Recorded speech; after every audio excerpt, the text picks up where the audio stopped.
verset 32. Souvenez-vous de la femme de Lot. Permettez-moi de vous dire ceci. Le monde est pourri. Oui, le monde est pourri. La vie de Sodome et ce monde actuel est une mauvaise vie. L'ensemble de notre planète Terre est meurtri par Satan et ravagé par la famine, les pestes, les maladies de civilisation, les guerres, les crimes, la méchanceté raciale, la haine raciale. La vie de Sodome est une vie dépravée. La femme de Lot révéla son mépris de l'avertissement divin. Elle commit une grave erreur. Elle refusa la main divine tendue pour la sauver. Elle méprisa l'avertissement divin et sa parole. Elle trahit le ciel. Sa négligence lui coûta la mort éternelle, le jugement de Dieu. Insensé, ton âme sera demandée. Beaucoup de personnes pensent qu'elles sont vivantes, cependant, elles sont déjà mortes. Insensé, ton âme sera demandée. Dans la Bible, 14 mots retracent cette fin tragique et on va compter ces 14 mots ensemble. Genèse 19, verset 26. La femme de Lot regarda en arrière et elle devint une statue de sel. Lisons la parole de Dieu dans Apocalypse 21, verset 8. Mais pour les lâches, les incrédules, les abominables, les meurtriers, les impudiques, les enchanteurs, les idolâtres et tous les menteurs, leur part sera dans les temps ardents de feu et de souffle, ce qui est la seconde mort. Et dans Jude 1, le verset 7, il est écrit que Sodome et Gomorrhe et les villes voisines qui se livrèrent comme eux à l'impudicité et à des vices contre nature sont donnés en exemple, subissant la peine d'un feu éternel. Et nos villes, quel châtiment qui est réservé pour nos villes remplies d'abominations. Quel châtiment qui est réservé pour nos villes. Que signifie la femme dans la Bible? Bien sûr, vous me direz l'Église. Oui, l'Église. Mais pas n'importe quelle Église. L'Église n'est pas une religion, ni une secte, ni le bâtiment. Beaucoup pensent que le bâtiment, c'est l'Église. L'Église, c'est toute personne pieuse qui possède la foi et le respect de la parole de Dieu. C'est-à-dire la loi de Dieu, les commandements, ses préceptes, ses ordonnances, ses principes. C'est ça l'Église. Personne pieuse qui possède la foi et le respect de toute la parole de Dieu. L'Église, c'est hommes, femmes, enfants de toute race et de toute couleur, dispersés parmi toutes les nations. Je dis bien dispersés parmi toutes les nations. Des hommes, des femmes, des enfants, dispersés parmi toutes les nations, de toutes couleurs. L'Église, c'est chacun de nous. Il n'y a ni noir, ni blanc, ni juif, ni grec. Aucune distinction raciale. L'Église est invisible et universelle. C'est Dieu seulement qui sait qui est qui. Voyez-vous? C'est Dieu seulement qui sait qui est qui. Beaucoup se déclarent Église, mais c'est Dieu seulement qui sait qui est qui. Lisons dans Matthieu 13, versets 24 à 30. Il leur proposa une autre parabole. Il dit: le royaume des cieux est semblable à un homme qui a semé une bonne semence dans son champ. Mais pendant que les gens dormaient, son ennemi vint, sema de l'ivraie parmi le blé et s'en alla. Lorsque l'herbe eut poussé et donné du fruit, l'ivraie parut aussi. Les serviteurs du maître de la maison vinrent lui dire: Seigneur, n'as-tu pas semé une bonne semence dans ton champ? D'où vient donc qu'il y a de l'ivraie? Il leur répondit, c'est un ennemi qui a fait cela. Et les serviteurs lui dirent, veux-tu que nous allions l'arracher? Non, dit-il, de peur qu'en arrachant l'ivraie, vous ne déraciniez en même temps le blé. Laissez quoi ensemble l'un et l'autre jusqu'à la moisson. Et à l'époque de la moisson, je dirai au moissonneur, arrachez d'abord l'ivraie et liez-la en gerbe pour la brûler, mais amassez le blé dans mon grenier. La moisson appartient aux anges qui sont capables de moissonner, mais pas les hommes. Aucun homme n'a point le pouvoir de vous sauver, ni vous emmener au ciel. Aucun homme, aucune congrégation. Quel est notre problème? Nous sommes simplement la photocopie de la femme de Lot. Oui, nous sommes simplement la photocopie de la femme de Lot. Nous sommes au centre des grandes épreuves, la peur, l'anxiété, la fatigue, la souffrance morale et physique. Dès maintenant, arrêtons de suivre les pas de Sodome et du monde afin de soulager nos maux. La Bible prédit 7 plaies qui frapperont le monde. Les conséquences s'abattront bientôt sur le monde. Avant ces plaies, nous devons nous préparer afin de sortir du monde.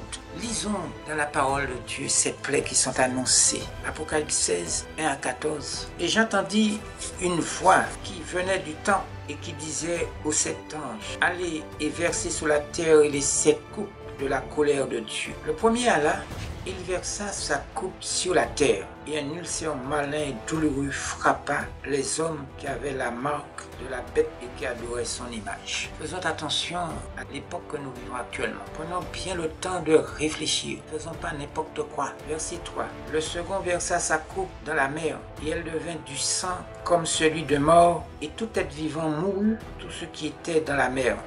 Le troisième versa sa coupe dans les fleuves et dans les sources d'eau. Il devint du sang. Et j'entendis l'ange des eaux qui disait, tu es juste, toi qui es et qui étais. Tu es saint parce que tu as exercé ce jugement. Car ils ont versé le sang des saints et des prophètes et tu leur as donné du sang à boire. Ils sont dignes. Et j'entendis l'autel qui disait, oui Seigneur, Dieu Tout-Puissant, tes jugements sont véritables et justes. Le quatrième versa sa coupe sur le soleil et lui fut donné de brûler les hommes par le feu. Et les hommes furent brûlés par une grande chaleur et ils blasphémèrent le nom du Dieu qui a l'autorité sur ces fléaux et ils ne se repentirent pas pour lui donner gloire. Le cinquième versa sa coupe sur le trône de la bête et son royaume fut couvert de ténèbres et les hommes se mordaient la langue de douleur. Et ils blasphémèrent le Dieu du ciel à cause de leur douleur et de leurs ulcères et ils ne se repentirent pas de leurs œuvres. Le sixième versa sa coupe sur le grand fleuve, l'Euphrate, et son eau tarit, afin que le chemin des rois venant de l'Orient fût préparé. Et je vis sortir de la bouche du dragon, et de la bouche de la bête, et de la bouche du faux prophète, 3 esprits impurs, semblables à des grenouilles. C'est-à-dire, ce sont des esprits impurs. Car ce sont des esprits de démons qui font des prodiges et qui vont vers les rois de toute la terre afin de les rassembler pour le combat du grand jour du Dieu Tout-Puissant. Versets 17 à 21. Le 7e versa sa coupe dans l'air, et il sortit du temple du trône une voix forte qui disait, c'en est fait. Il y eut des éclairs, des voix, des tonnerres.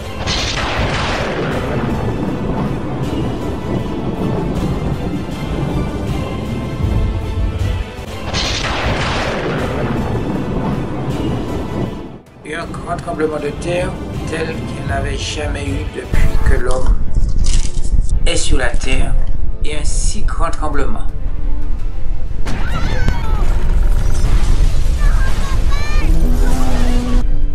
Et la grande grande ville fut divisée en 3 parties et les villes des nations tombèrent.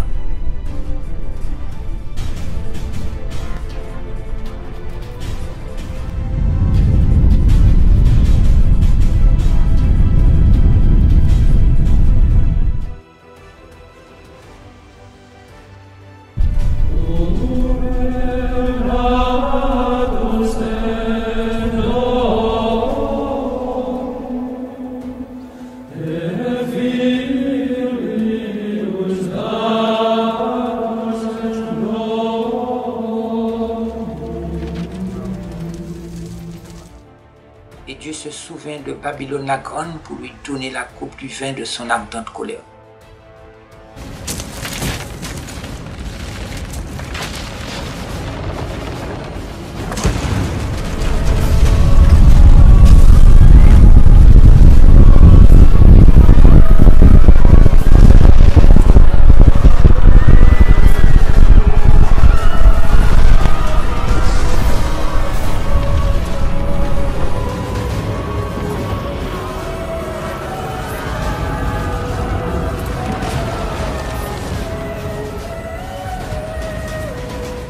Et toutes les îles s'enfuirent et les montagnes ne furent pas retrouvées. Nous qui vivons sur les îles, si vous vous trouvez sur une île, quelle sera votre situation?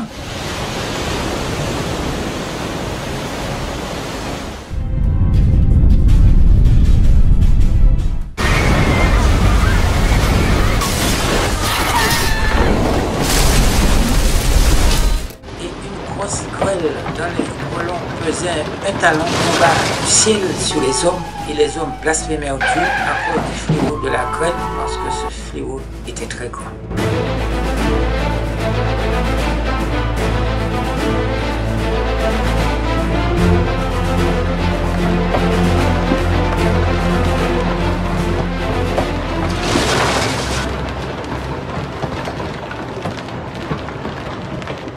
Un autre livre, un témoignage, patriarche et prophète, à la page 144-145, nous dit ceci. On va lire quelques phrases. Écoutez. Le tableau de la corruption et de l'apostasie qui existeront dans le monde religieux au dernier jour nous est donné dans la vision de l'Apocalypse sur le jugement de Babylone, la grande ville qui règne sur les rois de la terre. Voici l'appel qui retentit du haut du ciel avant sa destruction. Sortez de Babylone, ô mon peuple, de peur qu'en participant à ses péchés, vous n'ayez aussi part à ses plaies.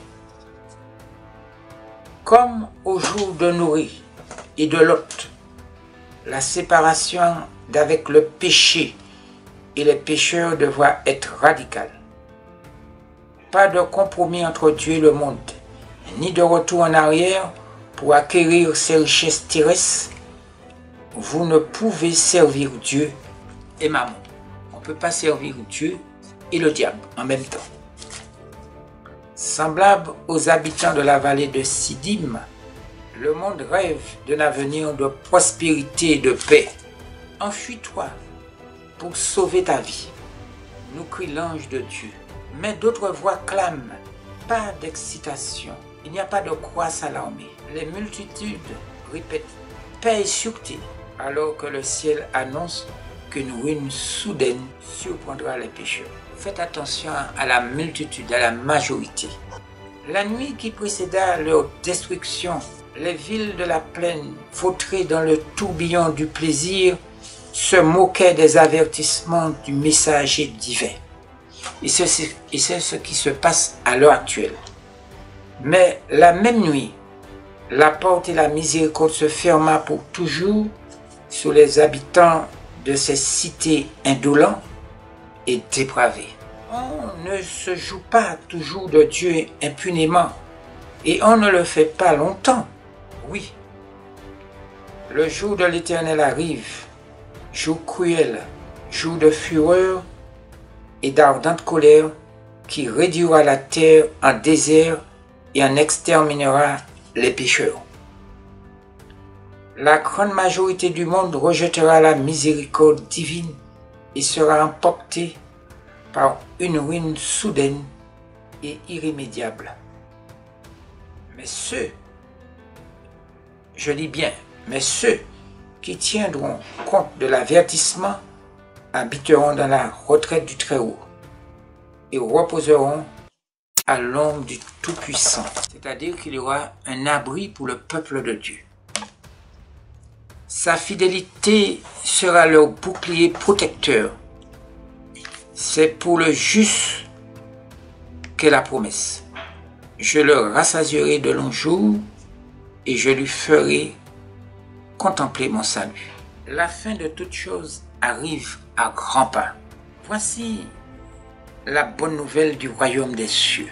Préparons-nous à ne pas accepter la loi du dimanche qui sera en vigueur très bientôt. Le royaume des dieux est très proche. Les nations auront les yeux tournés vers Jérusalem, la ville sainte, la cité de Dieu. Vous qui vivez dans Sodome, que restera de nos vies, vous et moi, si nous vivons dans Sodome? Que restera de vos vies, vous qui vivez dans Sodome, vous qui aimez Sodome? Que restera de vos vies? Rien. Sortez dans Sodome avant qu'il soit trop tard. Abandonnez la Trinité. La Trinité, c'est le diable. Abandonnez la Trinité. C'est la religion corrompue, la Trinité. Abandonnez l'écuménisme.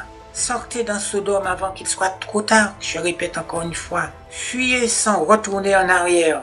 C'est un avertissement solennel. Tu ne seras pas capable de résister aux 7 plaies qui tomberont sur Sodome et sur le monde. Chère jeunesse, chers frères et sœurs, chers amis, soyons prêts. Souvenez-vous de la femme de Lot. C'est ma prière pour vous et pour moi-même.